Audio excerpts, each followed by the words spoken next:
आपने एक बात और कही कि आप एमपी नहीं बनेंगे, आप मंत्री नहीं बनेंगे, आप प्रधानमंत्री नहीं बनेंगे, आप राष्ट्रपति नहीं बनेंगे। तो क्या आप जो इन पदों पर लोग जाएंगे, क्या आप ये चाहेंगे अपने हिसाब से कि मंत्री कौन बने, प्रधानमंत्री कौन बने, राष्ट्रपति कौन बने? क्या ये स्वामी रामदेव तय करना चाहते हैं? नहीं तो आंदोलन का मकसद क्या है, ये समझ हमारा काम चरित्र और नेतृत्व का निर्माण करना है। इसमें कहीं पर भी कोई संशय, भ्रम, उलझन है ही नहीं। एक सन्यासी का काम है चरित्र तैयार करना, नेतृत्व तैयार करना, और ये जो अपनी उस ऋषि परंपरा को मैं निभा रहा हूं, और इसमें कहीं कोई उलझन की स्थिति, भ्रम की स्थिति है ही नहीं। सिर्फ समझना चाह रहा हूं कि स्वामी जी ने कहा कि मैं राष्ट्रपति, प्रधानमंत्री, एमपी, मंत्री कुछ नहीं बनूंगा, और आप एक बहुत बड़ा आंदोलन भी करना चाह रहे हैं। 5 साल की कार्यसीमा आपने रखी है। तो उस 5 साल के आंदोलन से जो कुछ भी होगा, जो कुछ भी निकलेगा, नतीजा जो भी उसका है, उसका कुछ तो मकसद होगा ना, कि या तो आप तय करना चाहते हैं कि सरकार कौन बनाए, मंत्री कौन बने, प्रधानमंत्री कौन बने। देश के लोग तय करेंगे। तो इस देश के अंदर अच्छा चरित्र पैदा करना, अच्छा नेतृत्व पैदा करना, वो लोग जो अभी दबे हुए थे, क्या अच्छे लोग नहीं इस देश के अंदर एमपी बनने के लिए, एमएलए बनने के लिए? अच्छे लोग हैं, लेकिन उनको वोट देने वाले अच्छे लोग, देशभक्त लोग, चरित्रवान, पढ़े लिखे लोग संगठित नहीं है। तो अच्छे लोगों का वोट बैंक तैयार करना, अच्छे लोगों को जिताना, उनके लोग हाथों में देश की सत्ता सौंपना।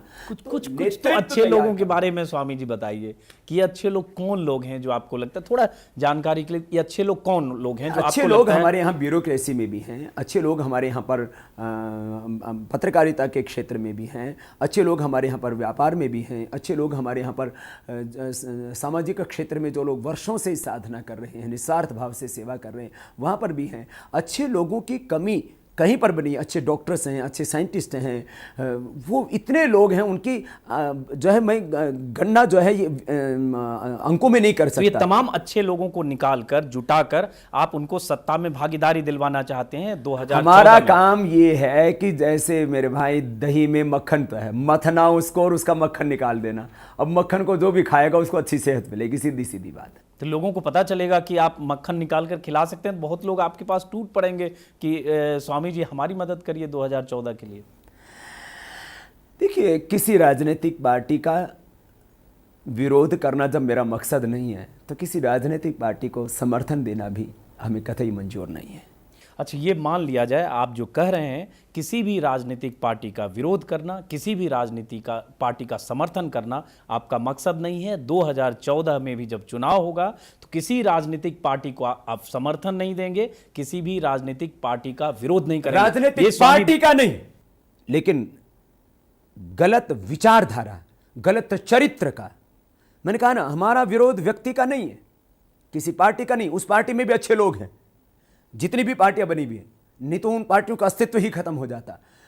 तो किसी राजनीतिक पार्टी का विरोध करने का मतलब उन सब लोगों का विरोध। इसलिए मैं कहता हूं मैं गैर राजनीतिक हूं, मैं सर्वदलीय और निर्दलीय हूं। सब दलों में जो अच्छे लोग हैं, सच्चे लोग हैं, चरित्रवान लोग हैं, मैं उनका समर्थक हूं। पहले भी था, आज भी हूं, हमेशा रहूंगा। ईमानदारी से अभी भी देश में जो बजट बनता है वो ठीक से ही प्रत्येक जिले के विकास के लिए निष्पक्ष होकर के खर्च किया जाए।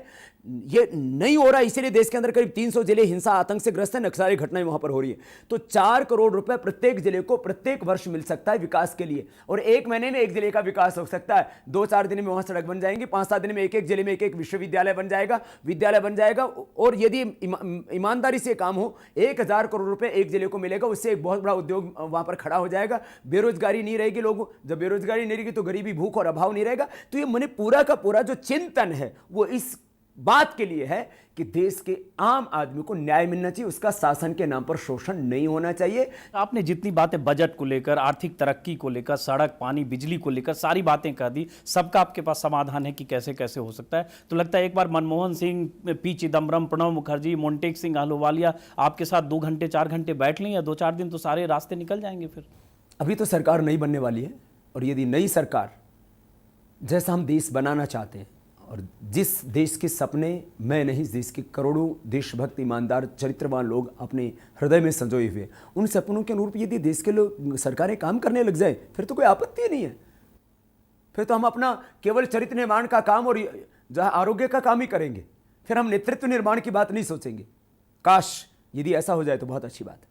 नहीं, तो इसका मतलब जितने लोग, जितनी सरकारें आई, चाहे एनडीए की सरकार रही, चाहे संयुक्त मोर्चा की रही, चाहे कांग्रेस की रही, अलग अलग सरकारों के समय एक से एक फाइनेंस मिनिस्टर रहे, फाइनेंस सेक्रेटरी, ब्यूरोक्रेट, योजना आयोग, इसका मतलब सबकी योजना, सबकी प्लानिंग सब फेल है, किसी को सब कुछ समझ फेल नहीं आ है, रहा। उसमें बहुत ज्यादा शुद्धिकरण की आवश्यकता है।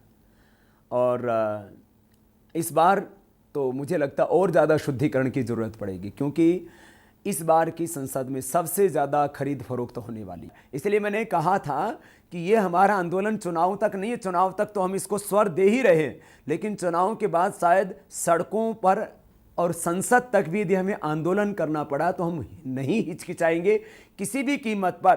हम मतलब इस जिस देश स्वामी के रामदेव- लोगों को न्याय मिले उसके लिए देश के लोगों को खड़ा करेंगे। मतलब जिस स्वामी रामदेव को अब तक हमने योग सिखाते हुए लोगों को देखा, पूरी दुनिया ने देखा, उस स्वामी रामदेव को हम धरना, प्रदर्शन, जुलूस और सड़क पर मार्च करते हुए भी देखेंगे। सुबह सुबह योग करते हुए देखेंगे। वो मेरी जिंदगी में अंतिम सांस तक मेरे साथ रहेगा और वो मेरा धर्म है, वो प्रथम धर्म है मेरा। लेकिन सुबह योगाभ्यास करने के बाद यदि इस देश के लिए मुझे धरना करना पड़ा, प्रदर्शन करना पड़ा, सत्याग्रह करना पड़ा, तो वो काम करने से भी हम नहीं हिचकिचाएंगे। तो आप जब इतनी बातें कह रहे हैं स्वामी जी, तो आपको नेता लोग अप्रोच नहीं कर रहे हैं? कहाँ स्वामी जी आप इतना आफत पैदा कर रहे हैं, ऐसी बातें कर रहे हैं, लोगों में गुस्सा हो रहा है, नाराजगी हो रही, लोग अप्रोच नहीं कर रहे हैं? क्योंकि आप बड़े बड़े विज्ञापन, इश्तेहार आपकी तरफ से अखबारों में दिए जा रहे हैं, तो एक कहीं ना कहीं से बेचैनी, खदबदाहट तो नेताओं में भी होगी। अच्छे नेता बहुत खुश है, और जो भ्रष्ट बेईमान चरित्रहीन लोग हैं, आखिर उनके भीतर से तो एक भय पैदा हो ही रहा है, और वो होना चाहिए। बहुत लूट लिया देश को, अब तो तौबा करो मेरे भाई। तो अच्छे नेता कौन है, कुछ तो बताइए। मैं कुछ काम आपके लिए छोड़ता हूँ ना, सारा काम आप मुझसे ही करवाएंगे अजीत भाई, तो शायद उचित नहीं होगा। मूल्यांकन का काम हमारे पत्रकार भाई बहुत अच्छा करते हैं, तो मैं चाहता हूँ कि आप मेरी इसमें और ज़्यादा हेल्प करें, और मेरे मुख से बातें न कहलवा करके आप अपने मुख से कहेंगे तो मुझे बहुत प्रसन्नता होगी। तो ये अच्छे नेता आपके हिसाब से सीपीआई, सीपीएम, वामपंथी दल, कांग्रेस, यूपीए के और जो घटक दल हैं, एनडीए, बीजेपी, सब में है ना? हाँ, यस, क्यों नहीं है। सीपीएम में भी है? यस, सीपीएम में बहुत अच्छे अच्छे लोग हैं। और आपको खास बात वृंदा बताऊं, कारत भी है। मैंने कहा कि व्यक्ति के ऊपर नहीं जाऊंगा कभी भी मैं। सीपीएम में, सीपीआई में, कम्युनिस्टों के अंदर इतने अच्छे लोग हैं, उसके अंदर अपने घरों में रोज पूजा पाठ, साधना, आराधना, भक्ति, उपासना, योग, ध्यान, प्राणायाम सब कुछ करते हैं। और अब तो आपने देखा होगा कोई भी कम्युनिस्ट आपको जो है योग का विरोध करता हुआ नहीं दिखेगा। एक कितना बड़ा परिवर्तन है। और जो है आप देखिए, जहाँ से ये कम्युनिस्ट लोग तैयार होते हैं, उनका सबसे बड़ा गढ़ जो है वो दिल्ली में हमारी यूनिवर्सिटी है, वो जेएनयू। वहाँ के भी बहुत से लेक्चरर, प्रोफेसर्स, वो सब भी अब योगी हो रहे हैं, योगाभ्यास कर रहे हैं। तो अब जो है एक नया विचार इस देश में खड़ा हो रहा है। तो मैं कहीं नहीं मानता कि जो है अब योग धर्म और राष्ट्र धर्म जो है वो किसी एक दल से जुड़ा हुआ है, अब ये सार्वभौमिक हो गया है। स्वामी रामदेव से हम कुछ और सवाल करेंगे, लेकिन एक ब्रेक के बाद।